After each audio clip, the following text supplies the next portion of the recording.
Price the lord, hallelujah. ದೇವರ ನಾಮಕ್ಕೆ ಸ್ತೋತ್ರವಾಗಲಿ. ಪ್ರಾರ್ಥನೆ ಮಾಡಿಕೊಳ್ಳೋಣ.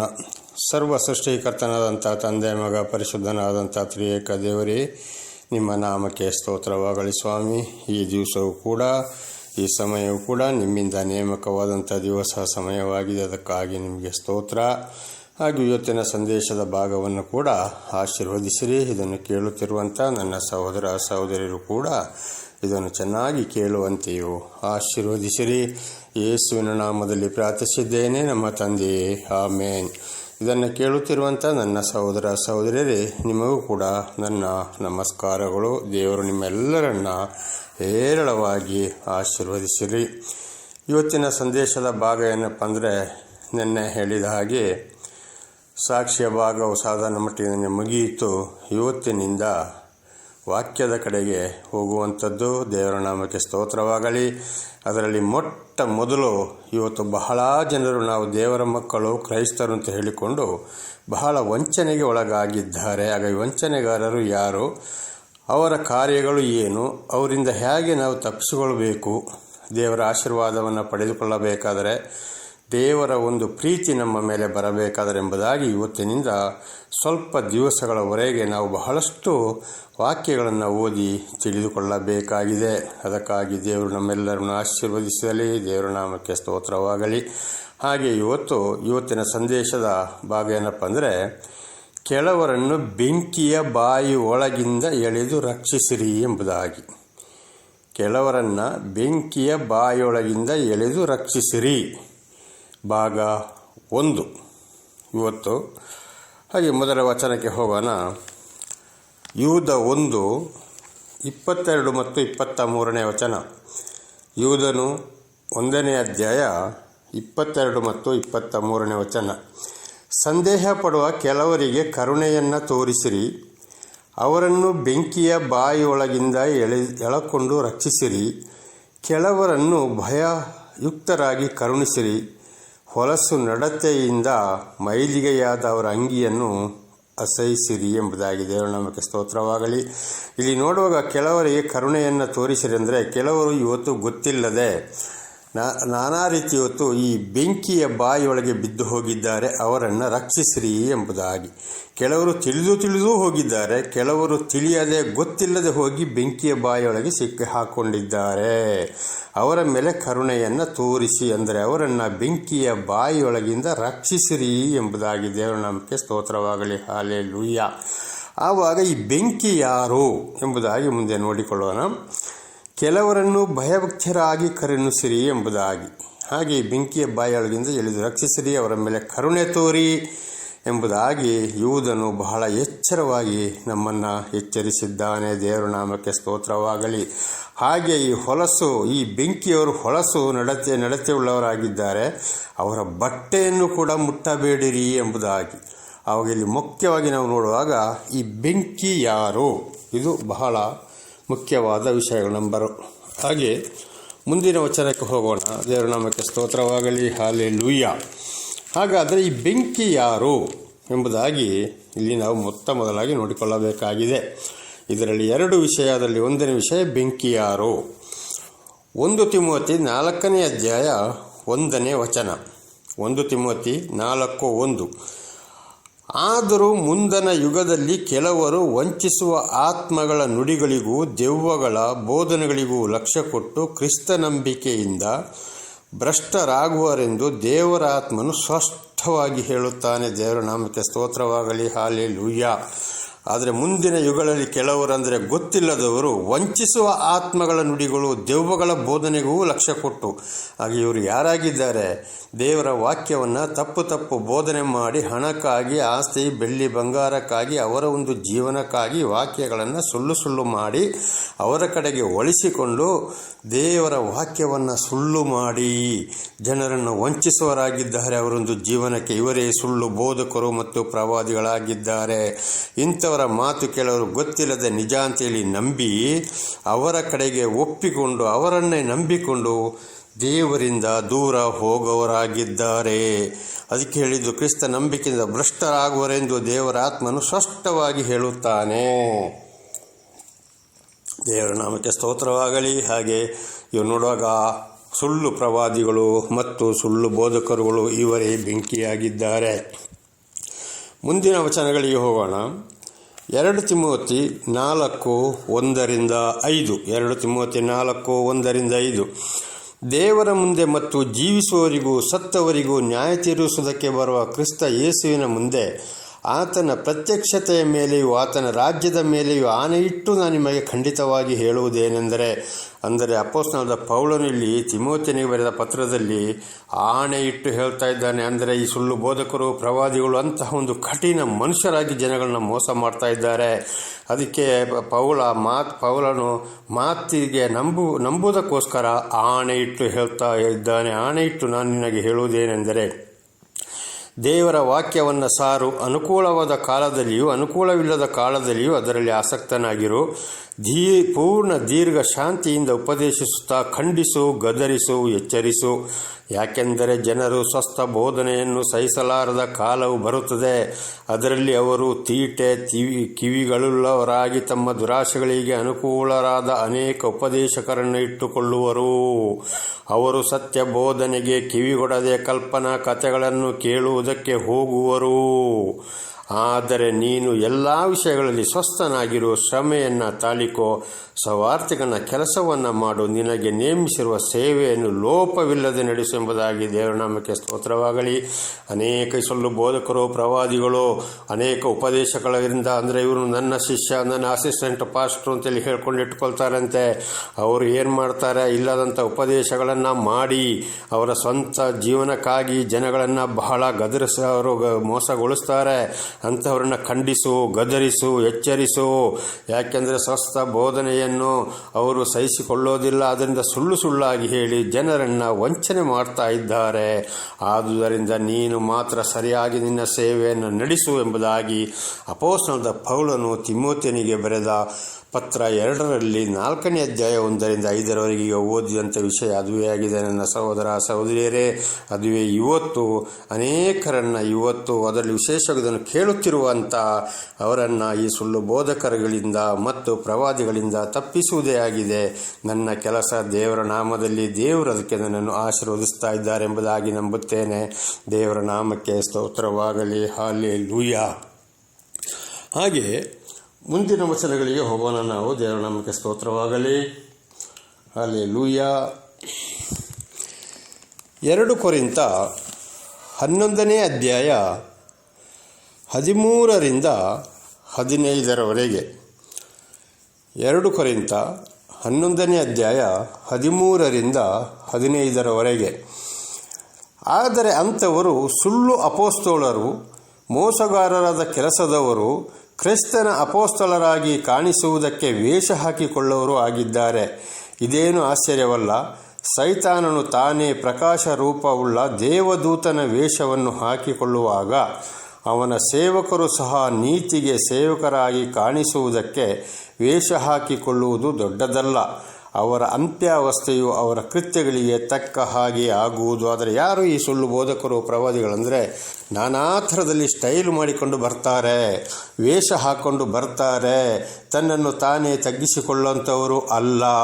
ಹಾಗಿರುವಾಗ ಸೈತಾನನು ಕೂಡ ಪ್ರಕಾಶ ರೂಪದಲ್ಲಿ ದೇವರ ದೂತನ ಹಾಗೆ ಅವನು ಪ್ರಕಾಶ ರೂಪವುಳ್ಳಾಗಿ ದೇವರ ವೇಷವನ್ನು ಹಾಕಿಕೊಂಡು ಬರ್ತಾನೆ ಎಂಬುದಾಗಿ ದೇವರ ನಾಮಕ್ಕೆ ಸ್ತೋತ್ರವಾಗಲಿ. ಹಾಗೆ ಇವರು ನಾನಾ ಥರದ ಸ್ಟೈಲ್ಗಳನ್ನ ಮಾಡಿಕೊಂಡು ಇವತ್ತು ನಾನು ಸೇವಕರುಗಳು, ನಾನು ಪಾಸ್ಟರ್ಗಳು, ನಾವು ಫಾದರ್ಗಳು ಅಂತ ಹೇಳಿಕೊಂಡು ಪಿಳಿಯಾಗಿ ಬರ್ತಾರೆ ಎಂಬುದಾಗಿ. ಆದರೆ ಇವರು ನಿಜವಾಗಿಯೂ ದೇವರ ಸೇವಕರಾದರೆ ಅಂಥ ಒಂದು ವೇಷ ಅಂದರೆ ಅಂಥ ಒಂದು ಸ್ಟೈಲಿಗೆ ಹೋಗುವವರಲ್ಲ.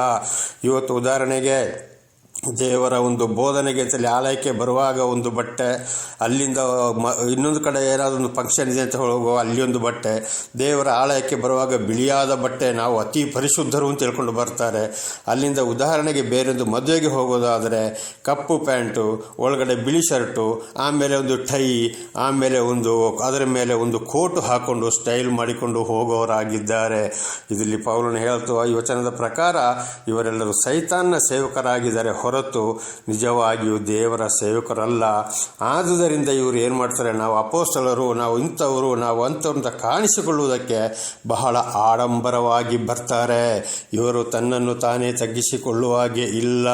ಮನುಷ್ಯರನ್ನು ಮೆಚ್ಚಿಸಲಿಕ್ಕೆ ಪ್ರಯತ್ನ ಮಾಡ್ತಾರೆ ಹೊರತು ನಿಜವಾಗಿ ದೇವರ ವಾಕ್ಯವನ್ನು ತಿಳಿಸಿ ಕಷ್ಟ ಸಂಕಟ ದುಃಖಗಳಿಂದ ಇರುವವರನ್ನು, ಶಾಪದಲ್ಲಿ ಇರುವವರನ್ನು ಬಿಡುಗಡೆ ಮಾಡೋರು ಅಲ್ಲ ಎಂಬುದಾಗಿ ಈ ವಚನಗಳಲ್ಲಿ ನಾವು ತಿಳಿದುಕೊಂಡಿದ್ದೇವೆ. ದೇವರ ನಾಮಕ್ಕೆ ಸ್ತೋತ್ರವಾಗಲಿ. ಹಲ್ಲೆಲೂಯಾ. ಹಾಗೆ ಮುಂದಿನ ವಚನಕ್ಕೆ ಹೋಗೋಣ. ಅಪೊಸ್ತಲರ ಕೃತ್ಯ 20ನೇ ಅಧ್ಯಾಯ 29ರಿಂದ 31. ಅಪೊಸ್ತಲರ ಕೃತ್ಯ 20ನೇ ಅಧ್ಯಾಯ 29ರಿಂದ 31ರವರೆಗೆ. ಹಿಂಡಿನ ವಿಷಯದಲ್ಲಿಯೂ ಎಚ್ಚರಿಕೆಯಾಗಿರಿ. ನಾನು ಹೋದ ಮೇಲೆ ಕ್ರೂರವಾದ ತೋಳಗಳು ನಿಮ್ಮೊಳಗೆ ಬರುವೆಂದು ನಾನು ಬಲ್ಲೆನು. ಅವು ಹಿಂಡನ್ನು ಕನಿಕರಿಸುವುದಿಲ್ಲ. ಇದಲ್ಲದೆ ನಿಮ್ಮಲ್ಲಿಯೂ ಕೆಲವರು ಎದ್ದು ವ್ಯತ್ಯಾಸ ಬೋಧನೆಗಳನ್ನು ಮಾಡಿ ಯೇಸುವಿನ ಶಿಷ್ಯರನ್ನು ತಮ್ಮ ಹಿಂದೆ ಎಳೆಕೊಳ್ಳುವರು. ಆದ ಕಾರಣ ನಾನು ಕಣ್ಣೀರು ಸುರಿಸುತ್ತಾ 3 ವರ್ಷಗಳಿಂದ ಹಗಲಿರು ಎಡೆಬಿಡದೆ ಪ್ರತಿಯೊಬ್ಬನಿಗೆ ಬುದ್ಧಿ ಹೇಳಿದನೆಂದು ನೀವು ಜ್ಞಾಪಕ ಮಾಡಿಕೊಂಡು ಎಚ್ಚರವಾಗಿರಿ ಎಂಬುದಾಗಿ ದೇವರ ನಾಮಕ್ಕೆ ಸ್ತೋತ್ರವಾಗಲಿ. ನಾನೀಗ ನಿಮ್ಮನ್ನು ಎಚ್ಚರಿಸ್ತಾ ಇದ್ದಾನೆ. ಆಮೇಲೆ ಕ್ರೂರವಾದ ತೋಳುಗಳೆಂದರೆ ನಿಮ್ಮ ಕೈಯಿಂದ ಸುಳಿದು ತಿಂತಾರೆ, ನಿಮ್ಮ ಕೈಯಿಂದ ವಸೂಲಿ ಮಾಡುತ್ತಾರೆ. ಅವರ ಜೀವನಕ್ಕಾಗಿ ನಿಮ್ಮನ್ನು ಸಂಪೂರ್ಣವಾಗಿ ನಿಮ್ಮ ಕೈಯಿಂದ ಸುಳಿದು ತಿಂತಾರೆ. ಸತ್ಯ ಬೋಧನೆಯನ್ನು ಮಾಡುವುದಿಲ್ಲ.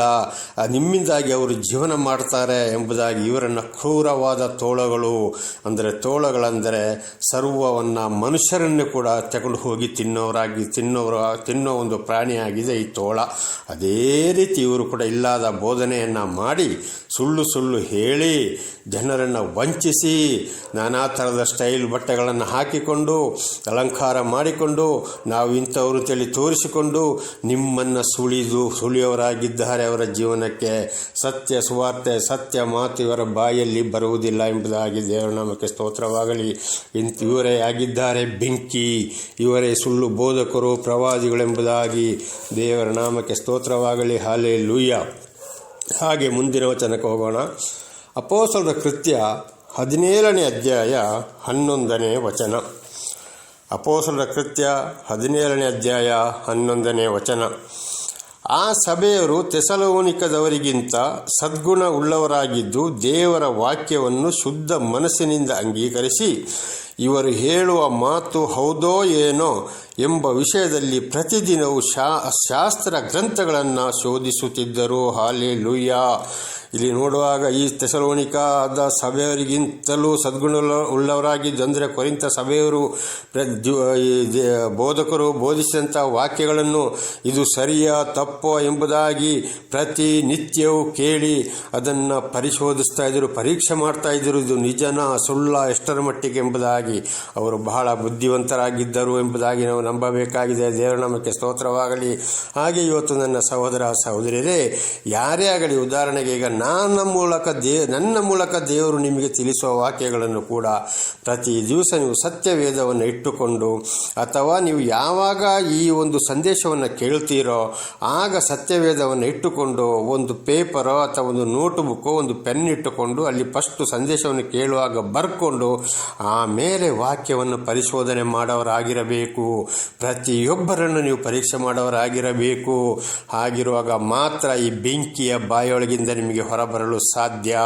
ಈ ಸುಳ್ಳು ಬೋಧಕರ ಪ್ರವಾದಿಗಳಿಂದ ಹೊರಬರಲು ಸಾಧ್ಯ ಇಲ್ಲ. ಅವರ ಹಿಂದೆ ಹೋದರೆ ಮತ್ತು 23ನೇ ಅಧ್ಯಾಯದಲ್ಲಿ ನಾವು ಓದಿದ ಹಾಗೆ ಅವರಂತೂ ಪರಲೋಕಕ್ಕೆ ಹೋಗುವುದಿಲ್ಲ, ಹೋಗೋರಿಗೂ ದಾರಿಯನ್ನು ಮುಚ್ಚಿಬಿಟ್ಟಿದ್ದಾರೆ ಎಂಬುದಾಗಿ ಯೇಸುಸ್ವಾಮಿ ಮತ್ತಾಯನ ಮುಖಾಂತರ 23ನೇ ಅಧ್ಯಾಯದಲ್ಲಿ ಇದನ್ನು ಹೇಳಿದ್ದಾರೆ. ದೇವರ ನಮಗೆ ಸ್ತೋತ್ರವಾಗಲಿ. ಹಲ್ಲೆಲೂಯಾ. ಹಾಗೆ ಇವತ್ತು ನನ್ನ ಮೂಲಕ ಬಂದ ವಾಕ್ಯಗಳನ್ನು ಕೂಡ ನೀವು ಈಗಾಗಲೇ ಹೇಳಿದಾಗೆ ಬರೆದು ಆಮೇಲೆ ಪರೀಕ್ಷಿಸುವವರಾಗಿರಬೇಕು. ದೇವರ ನಾಮಕ್ಕೆ ಸ್ತೋತ್ರವಾಗಲಿ. ಹಲ್ಲೆಲೂಯಾ. ಇವರೇ ಬೆಂಕಿಯಾಗಿದ್ದಾರೆ, ಸುಳ್ಳು ಪ್ರವಾದಿಗಳು ಮತ್ತು ಬೋಧಕರಾಗಿದ್ದಾರೆ ಎಂಬುದಾಗಿ ನಾವು ಇಲ್ಲಿ ತಿಳಿದುಕೊಂಡಿದ್ದೇವೆ. ಹಲ್ಲೆಲೂಯಾ. ಹಾಗೆ ಇನ್ನು ಆಗ ಮುಂದೆ ಈಗ ಸುಳ್ಳು ಬೋಧಕರನ್ನು ಮತ್ತು ಪ್ರವಾದಿಗಳು ಇವರೇ ಒಂದು ಬೆಂಕಿ ಎಂಬುದಾಗಿ ನಾವು ಇಲ್ಲೀಗ ತಿಳಿದುಕೊಂಡಿದ್ದೇವೆ. ಆವಾಗ ಇವರ ಕಾರ್ಯಗಳು ಏನು ಎಂಬುದಾಗಿ, ಇವರ ಕಾರ್ಯಗಳು ಏನು? ಇವರ ಕಾರ್ಯಗಳೇ ಜನರನ್ನು ವಂಚಿಸಿ ಇವರು ಜೀವನ ಮಾಡೋರಾಗಿದ್ದಾರೆ. ಹಲ್ಲೆಲೂಯಾ. ಇದನ್ನು ಬಹಳ ದಿವಸಗಳವರೆಗೆ ಈ ವಚನಗಳನ್ನು ನಿಮಗೆ ಕೊಡಬೇಕಾಗಿದೆ. ಅದರಲ್ಲಿ ಬಹಳಷ್ಟು ವಾಕ್ಯಗಳಿವೆ. ಅದನ್ನು ಬರೀ ನಾನು ಹೇಳ್ತೀನಿ ಅಷ್ಟೇ. ನೀವು ಈಗಾಗಲೇ ಹೇಳಿದ ಹಾಗೆ ಒಂದು ನೋಟ್ ಬುಕ್ಕು ಅಥವಾ ಒಂದು ಪೇಪರು, ಒಂದು ಪೆನ್ನನ್ನು ಇಟ್ಟುಕೊಳ್ಬೇಕು. ಅದನ್ನು ನೀವು ಬರೆದಿಟ್ಟುಕೊಂಡು ಆಮೇಲೆ ವಚನವನ್ನು ಕೇಳಿ ಬರೆದು ಆಮೇಲೆ ನೀವು ಅದನ್ನು ಓದಿ ತಿಳಿದುಕೊಳ್ಳಿರಿ. ದೇವರ ನಾಮಕ್ಕೆ ಸ್ತೋತ್ರವಾಗಲಿ. ಇವರ ಕಾರ್ಯಗಳೆಂದರೆ ಮುಂದೆ ಸಂಪೂರ್ಣವಾಗಿ ಸತ್ಯ ವೇದದಲ್ಲಿ ಇರುವಂಥ ಒಂದು ವಚನಗಳನ್ನು ನಿಮ್ಮ ಮುಂದೆ ನಾನು ಇಡುವವನಾಗಿದ್ದೇನೆ. ದೇವರ ನಾಮಕ್ಕೆ ಸ್ತೋತ್ರವಾಗಲಿ. ಅದಕ್ಕೆ ಯೂದನು ಹೇಳಿದ್ದು, ಕೆಲವರನ್ನು ಬೆಂಕಿಯ ಬಾಯಿಯೊಳಗಿಂದ ಎಳೆದು ರಕ್ಷಿಸಿರಿ.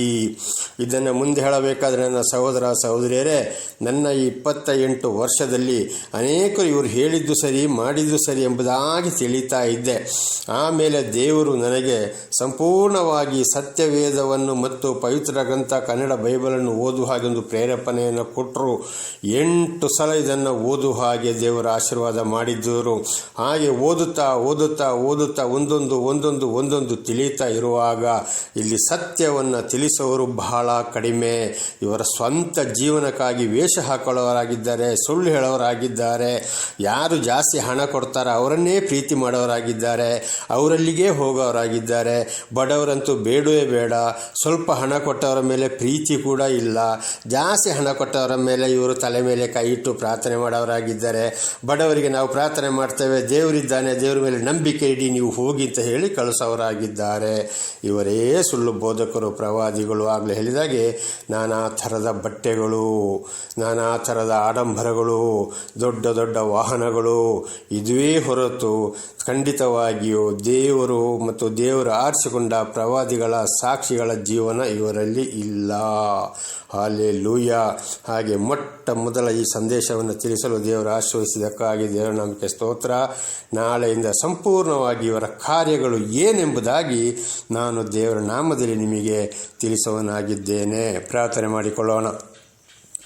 ಸರ್ವ ಸೃಷ್ಟಿಕರ್ತನಾದಂಥ ತಂದೆ, ಮಗ, ಪರಿಶುದ್ಧನಾದಂಥ ತ್ರಿಯೇಕ ದೇವರೇ, ನಿಮ್ಮ ಪರಿಶುದ್ಧ ನಾಮಕ್ಕೆ ಸ್ತೋತ್ರವಾಗಲಿ ಸ್ವಾಮಿ.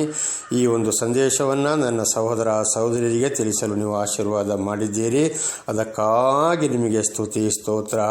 ಹಾಗೂ ಕೇಳಿದಂಥ ನನ್ನ ಸಹೋದರ ಸಹೋದರಿಯರನ್ನು ಕೂಡ ಹೇರಳಾಗಿ ವಾಕ್ಯಗಳನ್ನು ಕೇಳಿ ಚೆನ್ನಾಗಿ ಅವರು ಕೂಡ ಪರಿಶೋಧಿಸಿ ಅರ್ಥ ಮಾಡಿಕೊಂಡು ಈ ಬೆಂಕಿಯಿಂದ ಹೊರಬಂದು ನಿಮ್ಮಿಂದ ಆಶೀರ್ವಾದವನ್ನು ಹೊಂದಿಕೊಳ್ಳುವಂತಾಗಲಿ. ಅವರಿಗೂ ಕೂಡ ವಿಶೇಷವಾದ ಜ್ಞಾನವನ್ನು ಅನುಗ್ರಹಿಸಿ ಅವರನ್ನು ಆಶೀರ್ವದಿಸಿರಿ. ಯೇಸುವಿನ ನಾಮದಲ್ಲಿ ಪ್ರಾರ್ಥಿಸಿದ್ದೇನೆ ನಮ್ಮ ತಂದೆಯೇ, ಆಮೇನ್. ಕೇಳಿದಂಥ ನನ್ನ ಸಹೋದರ ಸಹೋದರಿಯರೇ, ನಿಮಗೂ ನನ್ನ ಧನ್ಯವಾದಗಳು.